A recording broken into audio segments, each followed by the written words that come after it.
Podcastidae, la familia de podcast de ciencia, medio ambiente y naturaleza, te ofrece este programa.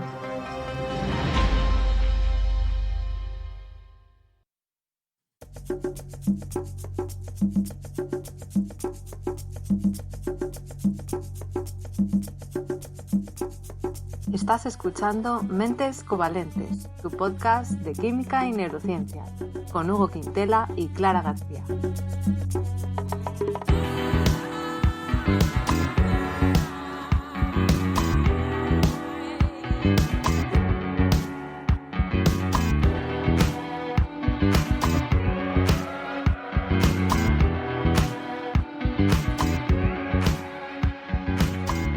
Bienvenidos al episodio 10, en el que vamos a hablar sobre la adquisición del lenguaje en bebés con una experta en el tema. Pero antes, este episodio está patrocinado por Nabla Differential Wear, tu tienda friki de moda y ciencia. Así que bueno, si sois unos apasionados de la ciencia, os recomiendo que os paséis por su página web www.nablashop.com porque tiene camisetas, bolsas y hasta delantales, todo con diseños de ciencia muy originales. Hola Hugo, ¿qué tal? ¿Estás preparado para esta entrevista sobre el lenguaje? Sí, nací preparado para esta entrevista. Qué bien, fenomenal. Pues es que hoy tenemos con nosotros invitada a Ana Martínez Álvarez, que es licenciada en Filología Hispánica por la Universidad Autónoma de Barcelona, máster en Ciencia Cognitiva y Lenguaje por la Universidad de Barcelona y doctora en Cerebro, Cognición y Conducta por la Universidad de Barcelona. ¿No es así, Ana? No sé si lo he dicho todo bien. Sí, perfecto. Muchas gracias, Clara, y gracias a los dos por invitarme. Es un placer hablar con vosotros hoy. Qué bien. Es que además hoy es un tema yo creo que le va a interesar a mucha gente porque esto de cómo aprendemos a hablar y tal es como algo que a todo el mundo le interesa, ¿no? Tanto la gente que tiene niños o sobrinos como es el caso, ¿no? De mucha gente, pues es súper curioso. No sé, Hugo, tú me imagino que también tienes muchas preguntas, ¿no? En tu día a día. Sí, no, y además como al final fuimos todos bebés, pues esto nos toca a todos, ¿no? Entonces Exacto. La cosa es, la primera pregunta sería ¿qué tienen de especial los bebés, no? Porque, no sé, pero yo cuando estudio una lengua me cuesta muchísimo esfuerzo, ¿sabes? Y, por ejemplo, a día de hoy, aunque hablo alemán, la O, esta especial que hacen, se me sigue atragantando mucho. Y por no hablar de algunos sonidos del inglés. Y bueno, eso, cuando escuchas a un francés que quiere intentar hacer la R doble, pues ves que no puede, ¿no? Entonces, ¿qué tienen de especial los bebés? Que pueden hacerlo todo lo que se propongan, parece. Pues sí, exacto. Es una de las preguntas que más me interesan responder, qué es lo que tienen los bebés que les hace tan únicos, por qué es tan fácil para ellos adquirir el lenguaje de la manera que lo hacen. Y en realidad, si lo pensamos un poco, vemos que en los primeros años de vida no tienen ninguna enseñanza explícita de su propia lengua. Nadie les está explicando cómo funciona su lengua, no les implica ningún esfuerzo aprenderla y vemos un aprendizaje súper rápido. Y esto en comparación, como tú bien dices, al aprendizaje de segundas lenguas en la edad adulta, pues vemos como es un aprendizaje totalmente explícito. Normalmente necesitamos o bien libros o bien clases, etcétera, y aún y ahora, después de mucho esfuerzo y tiempo, aún y así vemos que cometemos errores tanto a nivel de percepción, de escuchar sonidos. Yo, por ejemplo, en Francia me pasa continuamente que no solo es que no sé pronunciar como los franceses lo hacen, sino que ni siquiera sé percibir diferencias de sonidos que para ellos son súper obvios. Qué frustrante, ¿no? Tantas vocales, la gente se empeña en tener muchas vocales. Estamos todos cada uno viviendo en un país, yo en Reino Unido igual, en inglés hay veces que es que no noto la diferencia y cuando me dicen no, es que es así y yo, pues es que para mí me suena igual, ¿no? Y Exacto. ¿qué es eso? Pero también aparte de la parte de pronunciación y de percibir esas diferencias, claro, lo que tú comentas de también la gramática, ¿no? De saber construir una frase, de mayores, joder, hasta que aprendes cómo se construye, por ejemplo, en alemán es súper complicado también porque tienes que poner el verbo de una manera concreta, bueno, complicado para los españoles, quiero decir. Entonces, eso de pequeños, ¿cómo aprendemos a hacer todo eso así? Tal cual. Sí, pues a mí hay un concepto de una investigadora que se llama Patricia Kuhl que me encanta, que ella denomina a los bebés ciudadanos del mundo. Ella explica que los bebés cuando nacen, y bueno, todos cuando hemos sido bebés hemos tenido la capacidad de percibir todos los sonidos del mundo. Es decir, que cuando nacemos no tenemos como nuestro pasaporte indicaría, digamos, la nacionalidad X, sino que nacemos con la capacidad de aprender cualquier lengua del mundo. a la que se nos exponga. Entonces, esa capacidad temprana de percibir todos los sonidos, luego lo que vamos es especializándonos en nuestro propio repertorio fonético, digamos, en los sonidos de nuestra lengua o lenguas en el caso de estar expuestos a más de una. Vienen formateados los niños, listos para que les instalen cualquier programa. Es genial eso, claro. ¿Y cómo vamos aprendiendo? O sea, ¿hay diferentes etapas o aprendemos todos a la vez, tanto la fonética como la gramática, las palabras, ¿no? También el vocabulario, ¿cómo va? Pues la visión que ha imperado más durante muchas décadas ha sido precisamente el hecho de que hay una etapa tras otra y una vez culminas una primera etapa, por ejemplo, a nivel, pues eso, perceptivo al principio, luego pasas a una segunda etapa de aprender palabras y luego esta segunda etapa te permite pasar a la siguiente, por ejemplo, de cómo combinar esas palabras. Pero, por ejemplo, últimamente hay nuevas teorías y propuestas que dicen que en realidad esas fases no son tan exactas, tan secuenciales, digamos, sino que unas también se benefician a las otras. Es decir, que aunque a nivel perceptivo nosotros vemos que los bebés escuchan y perciben antes de empezar a hablar, a empezar a producir incluso el balbuceo, etcétera, vemos cómo aprender palabras también les puede beneficiar a nivel de percibir sonidos.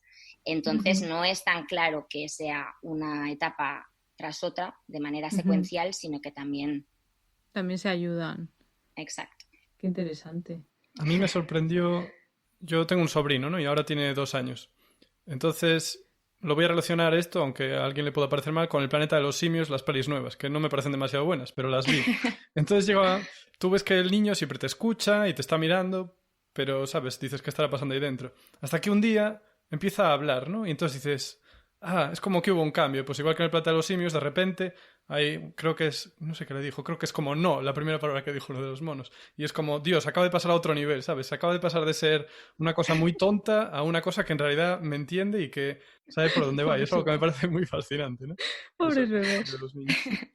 Bueno, en realidad lo que intentamos con nuestros estudios es decir, o al menos explicar un poco a los padres que durante todas ese primer año, año y medio en el que todavía no están hablando, su cerebro está haciendo muchísimas más cosas de las que yo creo que somos conscientes. Incluso los investigadores, cuando vamos a congresos y nos enteramos de hallazgos que desconocemos, somos los primeros en sorprendernos de las capacidades que tienen, súper tempranas además. Joder, totalmente. Es que son unos genios, o sea, ¿sabes? Parece bueno, que no, pero... Totalmente, y además por eso es tan interesante que los investigadores estéis en esto, ¿no? Porque yo creo que no es tan obvio, o sea, todos nos preguntamos cómo ocurre esto, entonces investigarlo desde el principio, desde que nacemos, para ver qué es lo que pasa dentro de nuestro cerebro, ¿no? Yo creo que es lo interesante. Así que bueno, digo, Hugo. Sí, perdón, que entonces, ¿cómo sabéis cómo aprenden los niños? O sea, porque claro, preguntar no les vais a preguntar, así que ¿cómo se hace esto? Bueno, pues hay muchísimas maneras de medir el conocimiento que tienen o intentar establecer lo que saben y lo que no saben los bebés. Yo, por ejemplo, en mis estudios de doctorado utilicé sobre todo el método conductual y de seguimiento ocular, que, por ejemplo, es la medida de tiempo de mirada. Pues, por ejemplo, si yo te digo en una lengua que desconozcas 2 palabras, por ejemplo, butterfly en inglés, si la conoces, y en castellano, por ejemplo, mariposa. Ornitorrinco, mariposa y ornitorrinco. Pues si tú conoces la palabra mariposa y te presentan delante una mariposa y un ornitorrinco, vas a pasarte más tiempo mirando la imagen que corresponde a esa palabra. Pues hacemos nosotros algo parecido con los bebés, es decir, les presentamos estímulos, ya sea auditivos o visuales, y medimos el tiempo que fijan la mirada en esos estímulos.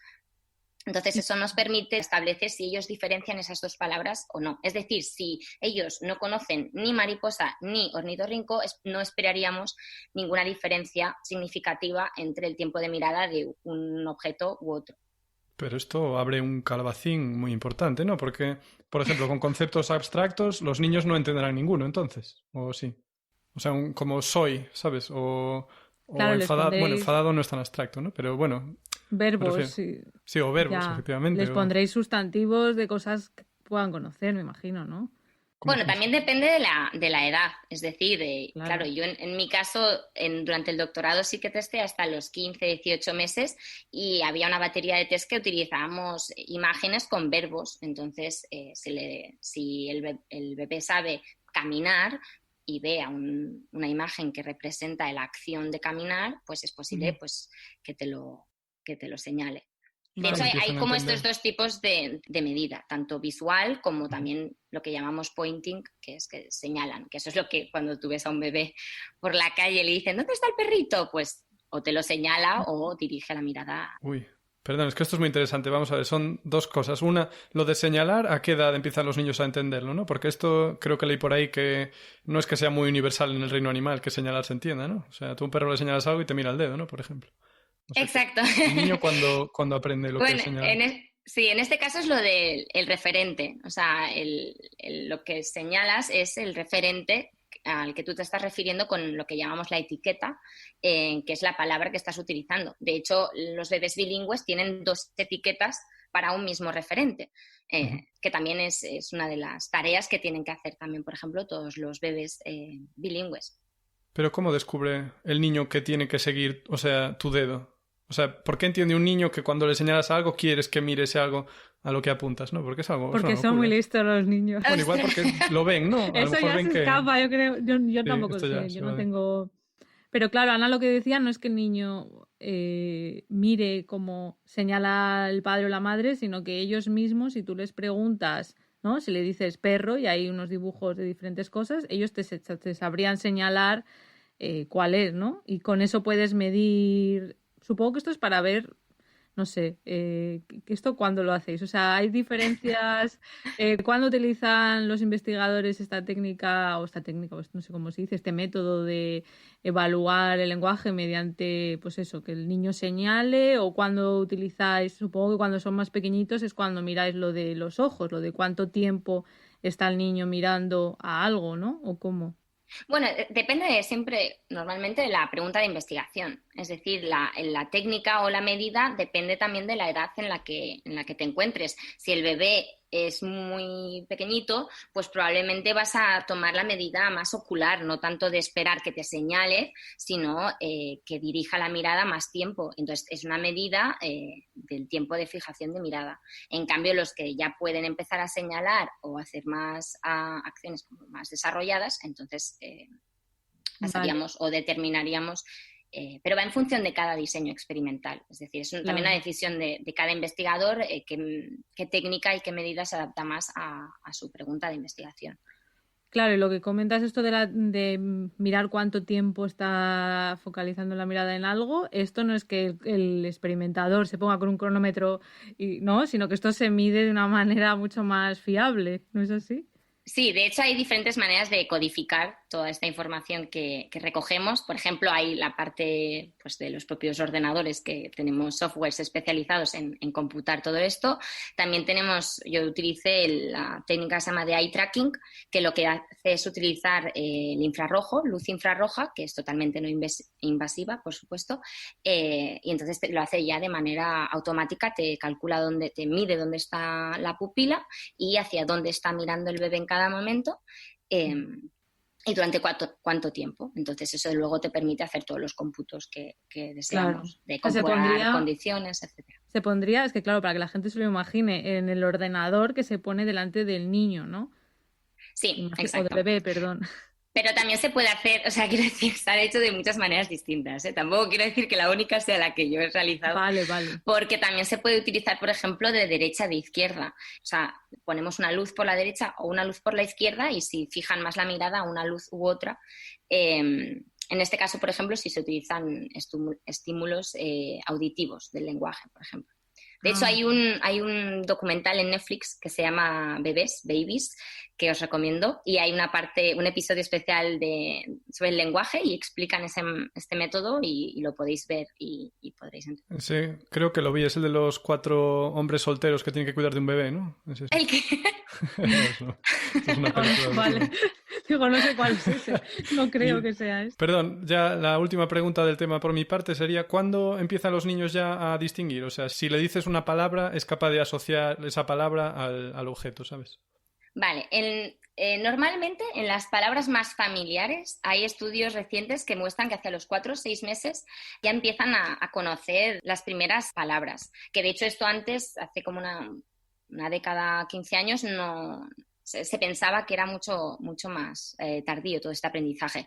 Pero también interviene el factor de la exposición y de la cantidad de veces que se le ha presentado a ese bebé esa palabra. Es decir, no porque un día yo vaya al centro comercial y le enseñe esto es una tienda, la palabra tienda la va a poder asociar a ese referente. De hecho, ahora estando confinada he tenido la oportunidad de estar con mis sobrinitas y mi sobrina de 13 meses estábamos haciendo como un pseudo experimento en casa porque no sabíamos si la palabra pajarito y la palabra árbol estaban asociados en su mente al mismo referente, porque claro, cuando señalaban al pajarito, señalaba también al árbol. Claro. Entonces estuvimos ahí debatiendo con toda la familia hasta que dijimos, bueno, pues vamos a cambiar de lugar. Entonces nos fuimos a la calle donde solo normalmente ya en ese momento había árboles y entonces le dijimos, ¿dónde están los árboles? Y entonces los señaló además los diferentes árboles. Así que claro. sí, pudimos determinar que conoce las dos palabras, todo para separado. No podéis parar de investigar, ¿eh? Es verdad. Tienes es algo el laboratorio que se lleva adentro. Qué bueno. Es que es curioso, claro, porque a veces también nos pasa cuando estás viviendo en otro país y aprendes, aparte de, como hemos dicho antes, yendo a clases de inglés o de alemán o de francés o de lo que sea, también ahí, ¿no? Estando en la calle y a veces pues que tienes que vivir escuchar la misma palabra en diferentes contextos para decir, no, esto se está refiriendo al pájaro y no al árbol, cuando alguien señala, ¿no? Entonces, bueno, supongo que los bebés pues hacen lo mismo. Y en cuanto a las técnicas, no sé si había alguna otra que quieras comentar. O sea, has dicho que podéis mirar lo que hacen los niños, que sería lo conductual, mirar también los tiempos, ¿no? De fijación de la mirada. Y luego hay algunas técnicas que también nos permiten ver un poco cómo está haciendo el cerebro, ¿no? Sí, de hecho es la que estoy utilizando en París con Julie Germain, que es una de las investigadoras más punteras en esta técnica con bebés, que se llama NIRS, que es Near Infrared Spectroscopy, que sería como espectroscopía del infrarrojo cercano, si lo digo bien. Muy bien.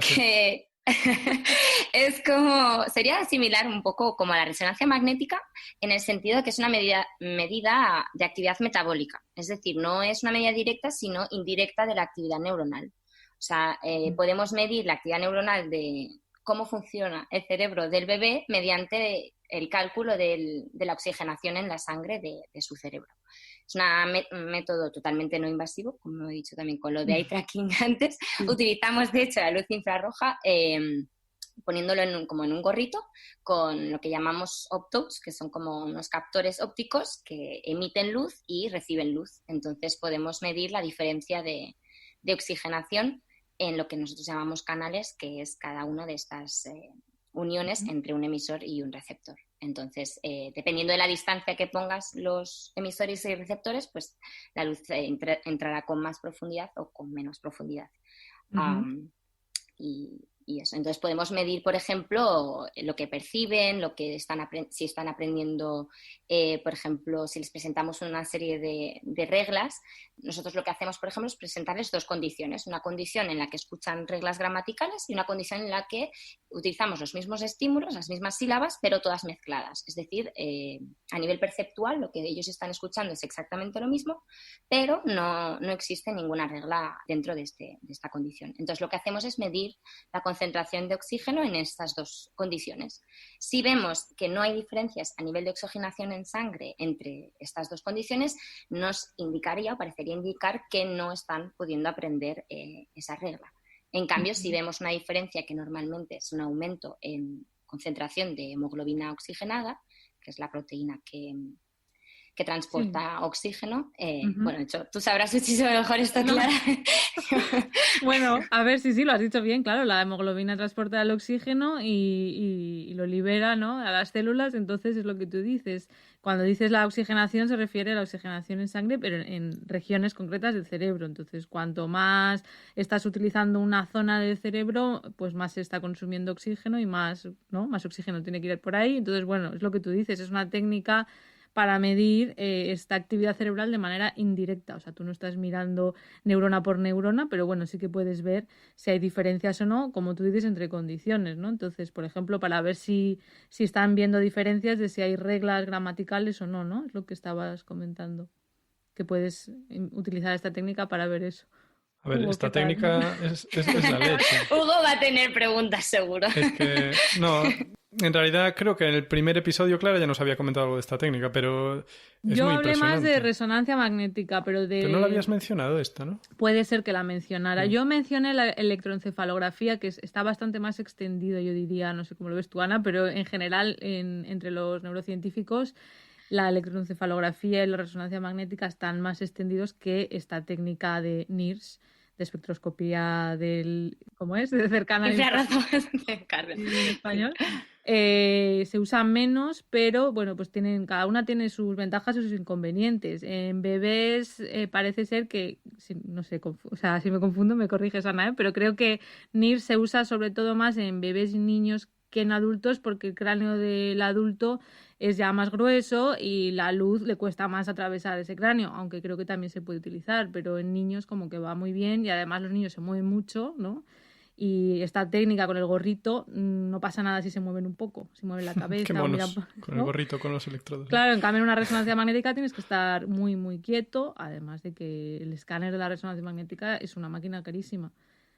Sí, además que a nivel de tener a un bebé, cualquiera que haya tenido la oportunidad de tener a un bebé cerca sabe que mantenerlo quieto durante más de 10 segundos quizás es un poco un reto, así que nosotros hacemos estudios en torno a 5 o 10 minutitos, depende de la edad también, es decir, durante el primer año de vida, por ejemplo, y claro, en una resonancia magnética es muy difícil porque realmente no pueden moverse.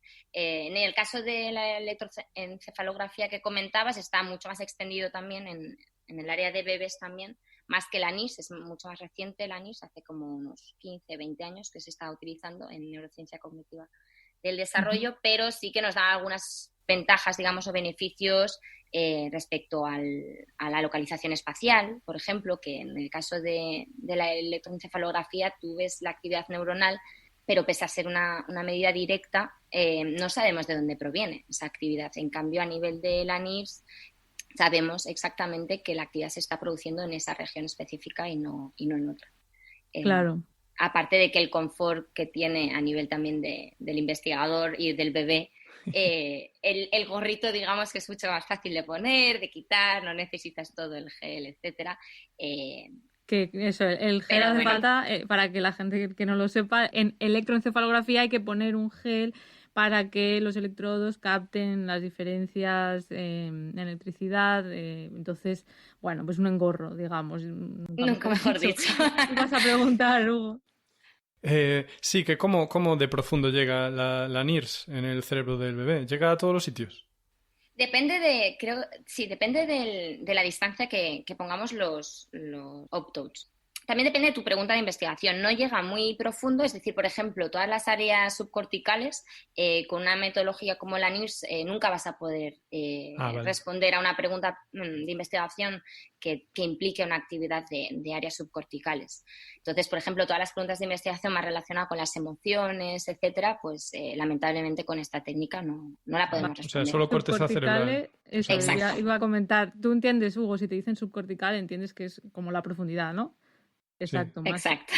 Más en la profundidad del cerebro.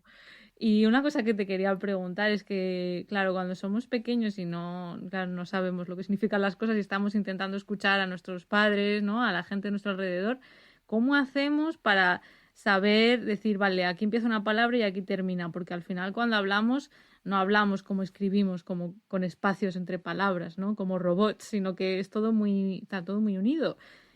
¿Cómo hacemos cuando somos bebés? Sí, pues de hecho los bebés lo que utilizan es como la manera de traquear estadísticas, son como pequeños matemáticos. Ellos ven la probabilidad de transición entre sílabas. Entonces, por ejemplo, si ponemos la secuencia de palabras, el gato, un gato o qué gato, pues veremos que la sílaba to siempre sigue a la sílaba ga. En cambio, si digo el ga, que ga o un ga, pues sabemos que eso no son palabras en este caso en español, pero sí lo es gato. Entonces, los bebés ya a una edad muy temprana son capaces de traquear toda esta estadística para poder descifrar las palabras de su propia lengua. O sea, es todo memoria. Al final es simplemente memorizar, meter al disco duro, ¿sabes? En plan gato, gato, gato, gato, hasta que al final sepan que no va a venir nada después de gato. Entonces, bueno, aquí entraríamos en el debate de la memoria a corto plazo o memoria a largo plazo, etcétera, etcétera, porque en este caso es traquear de una forma muy, muy rápida, digamos, y luego no necesariamente se van a acordar de todas esas palabras actos seguidos, o sea, no lo van a codificar y lo van a recordar. Al cabo de una semana necesitaría muchísima más exposición para poder realmente luego recordar esa palabra. Claro, tal porque cual. igual oyen gato una vez al mes, ¿sabes? Entonces, claro, dependiendo de si viven con un gato o no, claro. Claro, sí, claro, supongo que al final depende de eso, pero claro, o sea, al final lo importante que nos quede es que ellos van como, bueno, nosotros cuando somos bebés, haciendo esos cálculos probabilísticos, ¿no? De cómo de probable es que esta sílaba continúa la otra, y si es muy probable, pues es que como van seguidas, pues sería una palabra diferenciada del otro, ¿no? El gato está, pues termina en gato y está ya sería otra palabra aparte. Sí. A ver, entonces es que los niños, de verdad, es que me parece muy sorprendente, ¿verdad? No quiero decir tontos, pero vamos, con lo primitivos que parecen y están ahí haciendo cálculos estadísticos, ¿no? Detrás para saber qué va después de ga. La cuestión. Bueno, pero una cosa, pero es que esto está relacionado con lo que estábamos hablando al principio de todo, que la idea está preconcebida de que los bebés no hacen casi nada porque no producen, no dicen, y les tenemos que ayudar en muchas cosas, por ejemplo, a nivel de motricidad, alimentarles, etcétera. A nivel cerebral, las conductas y las habilidades que tienen son súper sofisticadas. O sea, ya hemos dicho que nosotros de adultos no somos capaces de hacer todo lo que ellos están haciendo el primer y segundo año de vida. ¿Te imaginas? Es fascinante. Sí, o sea, que realmente es verdad, que a lo mejor parece que no, pero todo lo que aprenden desde pequeñitos y lo que son capaces de hacer y lo que tú, me imagino que puedes hacer pasándole estos test de ver si entienden que el objeto está ahí, aunque lo tapes o no lo tapes, todo eso parece muy fácil, ¿no? Pero no, o sea, es bastante complicado y es maravilloso que puedan hacer todo eso, pero bueno, no sé, ibas a decir algo más, Hugo, perdona. Sí, que esto me lleva de si tratamos a los niños con condescendencia, ¿no? Cuando les estamos hablando en plan, ¿sabes? Ese rollo parece que a mucha gente le sale innatamente, ¿sabes? A mí creo que no me sale hablarles así a los niños, pero ¿por qué pasa esto? ¿Vale para algo hablarles así, como si fueran un poco especiales? Pues esa pregunta me recuerda mucho a mis amigos de la universidad, que me la han hecho ya en varias ocasiones. Y no nos ponemos muy de acuerdo muchas veces porque esta manera de hablarles a los niños, que unos pues tendemos más a hablarles así o menos, también evidentemente hay mucha variabilidad de persona a persona, de adulto a adulto, pero es muy típica y es bastante universal a hablarles así.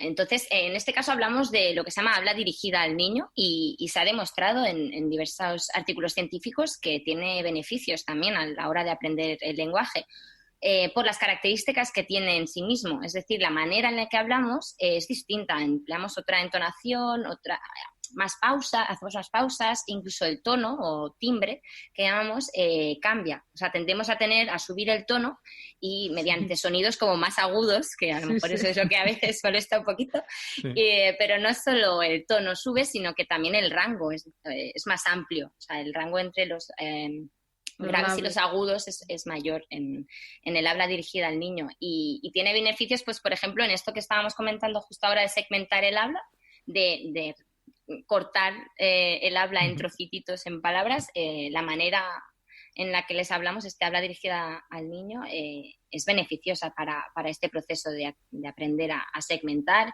También les ayudamos en situaciones comunicativas, por ejemplo, a focalizar la atención en aquello importante.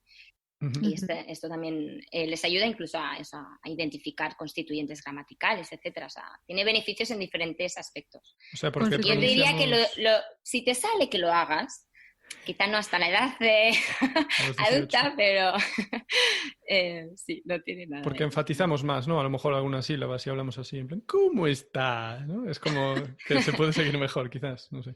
Sí, Claro. y nunca vas a violar las reglas, digamos, de tu propia lengua. Es decir, pondré un ejemplo de gato, en este caso, que cogió el ejemplo, nunca dirás gato.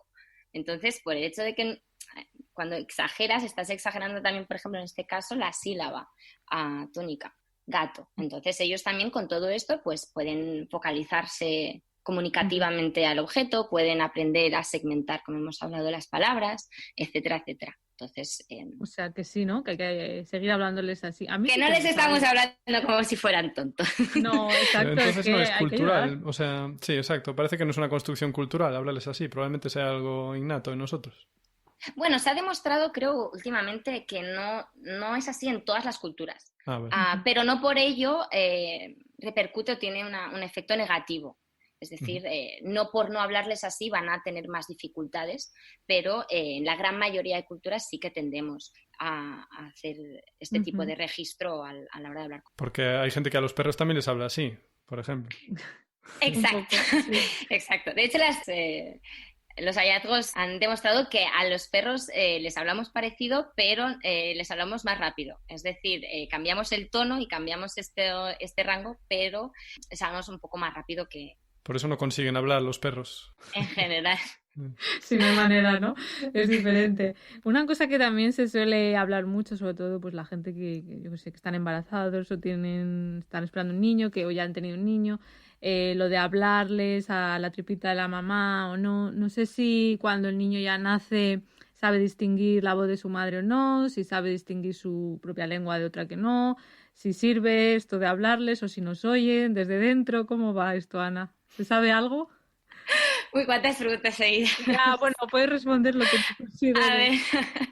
A ver, sí, o sea, se sabe más o menos que a partir de la semana 20-28 de gestación, el feto humano es capaz de empezar a escuchar los sonidos que se emiten. Sobre todo, lo que escuchan sobre todo son los latidos maternos y el habla de la madre. Entonces, en este caso, lo que pasa es que no lo escuchan como nosotros ahora, por ejemplo, nos estamos oyendo entre nosotros, sino que es una señal filtrada, es decir, se atenúa por el habla que escuchan, se atenúa por los tejidos maternos. Entonces, lo que sobre todo perciben es el ritmo, la melodía, la entonación. Sería como escuchar una canción, pero sin atender tanto a la letra, como si escucháramos la melodía. No sé si será parecido, pero me lo estoy imaginando como cuando estás en la piscina debajo del agua y puedes oír un poco lo que hay fuera, que puedes oír un poco, pero no oyes todo. ¿Puede ser así? Sí, sería parecido. Sería como un tipo de filtro, sí, exacto. Sí, escuchas como más lo que llamamos la prosodia. Y de hecho, esos son los mecanismos que estamos intentando en el grupo de investigación en el que trabajo establecer si estos mecanismos tan tempranos ayudan luego a la adquisición de habilidades, por ejemplo, como la gramática. Vale, o sea que sí que oyen, y cuando nace el niño puede saber si es su madre o es otra persona a la que le habla. Sí, o sea, saben diferenciar la voz de su mamá respecto a otras voces femeninas. En el caso del padre, no es hasta los 4 meses, según las investigaciones que conozco, que reconocen la voz del padre. Claro. En el caso de Qué mal el padre ausente ahí, ¿eh? 4 meses. Pero es que es normal porque al final con la madre están todo el rato oyéndola, ¿no? Dentro del... Sí, sobre todo que hemos dicho que establece un filtro los tejidos maternos, claro, hablar desde fuera todavía ejerce más. Mucho más diluido. Muy interesante. Sí, sí. Pero conocen también su propia lengua, eso también. ¿Reconocen cuál es su lengua?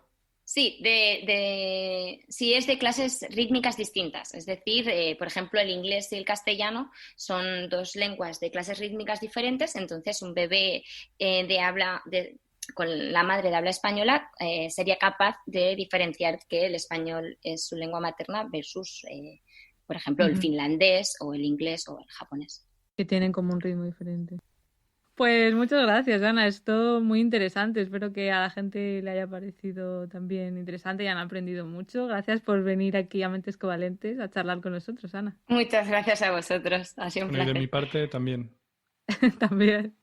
Muy bien, ya vosotros recordad que salimos cada 15 días los jueves y que podéis seguirnos por redes sociales. En Twitter somos @comalmentes y también podéis encontrarnos en Instagram y en Facebook como Mentes Covalentes. Y no os olvidéis de echar un vistazo a la web de nablashop.com, que tiene unas camisetas con unos diseños de ciencia muy bonitos. Hasta la próxima. Adiós.